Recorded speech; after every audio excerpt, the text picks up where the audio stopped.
حضرت رفاع بن رافع رضی اللہ تعالیٰ عنہ فرماتے ہیں، ایک دن ہم نبی اکرم صلی اللہ علیہ وآلہ وسلم کے پیچھے نماز پڑھ رہے تھے۔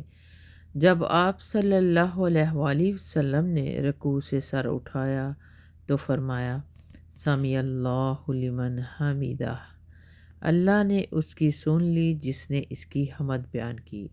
اور آپ صلی اللہ علیہ وآلہ وسلم کے پیچھے کھڑے ایک آدمی نے کہا، ربنا ولک الحمد حمدا کثیرا طیبا مبارکا فیہ، اے اللہ ہر قسم کی بے شمار طیب اور مبارک تعریفیں تیرے ہی لیے ہیں۔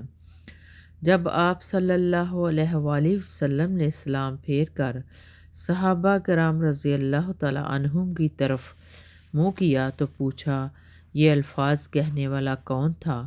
اس آدمی نے کہا کہ میں۔ آپ صلی اللہ علیہ وسلم نے فرمایا کہ میں نے 30 سے زیادہ فرشتوں کو لپکتے دیکھا کہ سب سے پہلے اسے لکھنے والا کون ہوگا۔